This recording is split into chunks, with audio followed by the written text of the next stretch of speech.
रोज उठल्यानंतर perfect eyebrows, tinted natural lips आणि soft eyebrows हवाय का? तेही without makeup. Welcome to the world of semi permanent makeup, where science meets arts and beauty becomes timeless.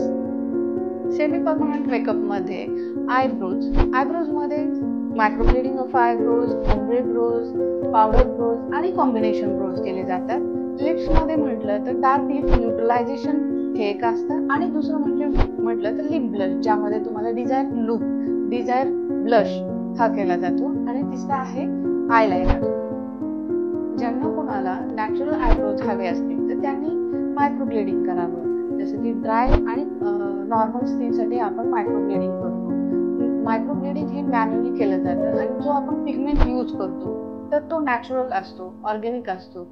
टॅटूइंग आपण use करत नाही, त्यामुळे काही कालानंतर तो फेड आउट होत जातो. पण ते पण आपण जर त्याचा रेग्युलर टचअप केला तर त्याची लॉन्जिटिव्हिटी जास्त काळ राहते.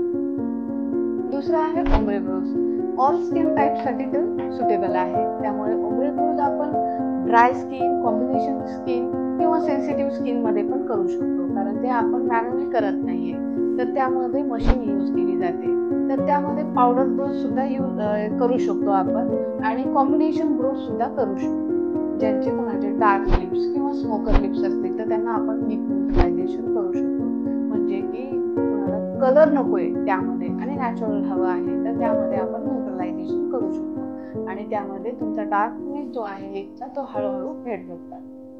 रोज आयलायनर लावण्यापेक्षा सेमी परमनंट मेकअप मध्ये जर आयलायनर केले तर तुमची डेलीची कटकट निघून जाईल.